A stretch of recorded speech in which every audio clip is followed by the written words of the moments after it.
Pinatunayan po ni Pangulong Bongbong Marcos, mga kababayan, mga ka-explore, na wala siyang impluensya sa anumang hakbangin ng ating Kongreso. Ano po? Partikular po ang ating House Quadcom. Hinggil nga po sa mga kaso na maaring isampa kay dating Pangulong Duterte at iba pa niyang mga kasama. Well, maiksi lamang po ito mga kababayan, mga ka-explore. Kaya paalala po sa mga bago at hindi pa po nakaka-subscribe, subscribe na po. Paki-like na rin po sana yung ating video. Maraming salamat po.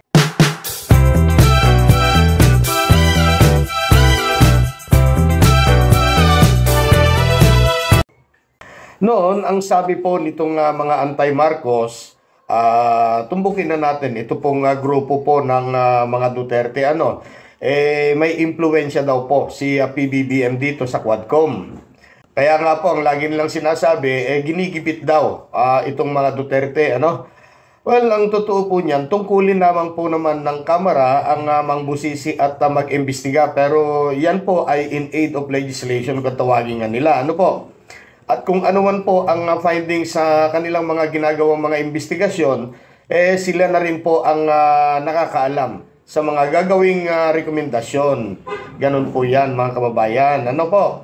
Kaya hindi po totoong minamanipula ni Pangulong Bongbong Marcos ang ating House of Representatives.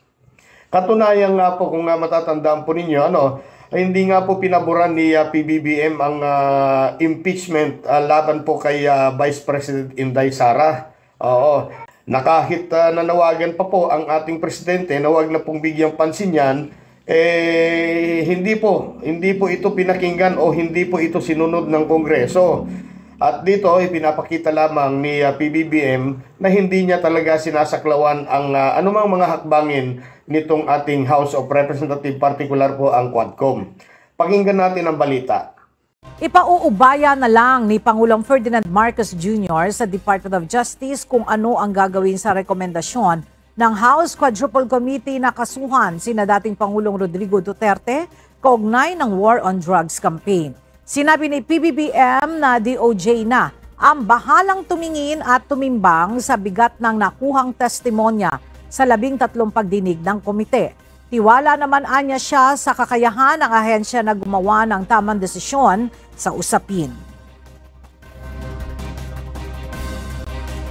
The DOJ will look at it and see if there are it is time to file cases, what cases to file, how to produce the evidence that we will need to actually build the case up. So titignan pa yan, marami pa kailangan pa i-assess na mabuti kung ano yung maaring maging kaso, kung tama ba yung direksyon ng rekomendasyon ng committees from the House. Perpetrators of crimes against humanity under Section 6 of Republic Act 9851 or the Philippine Act on Crimes Against International Humanitarian Law, Genocide and Other Crimes Against Humanity. Former President Rodrigo Roa Duterte, Senator Roland Bato de la Rosa, Senator Christopher Lawrence Bongo, former PNP Chief Oscar David Albayalde, former PNP Chief Debold Sinas, Police Colonel Royina Garma, Police Colonel Edilberto Leonardo, and Hermina Muking Espino. The time of reckoning has come. After 13 rigorous and thorough hearings of the so-called Quad Committee, we are confident that we have gathered substantial findings backed by competent evidence to make the requisite recommendations to this legislative body and to the appropriate government agencies for appropriate and decisive action. There was systematic violation of human rights and blatant disregard of due process. At eto na nga mga ka-explore, siguro nayanig po ang kampo ng mga Duterte sa mga naging rekomendasyon po ng Quadcom sa DOJ. Duterte, Bato, Bongo at dating dalawang PNP chief. At may mga iba pa, So sila po ang nirekomenda na kasuhan sa DOJ.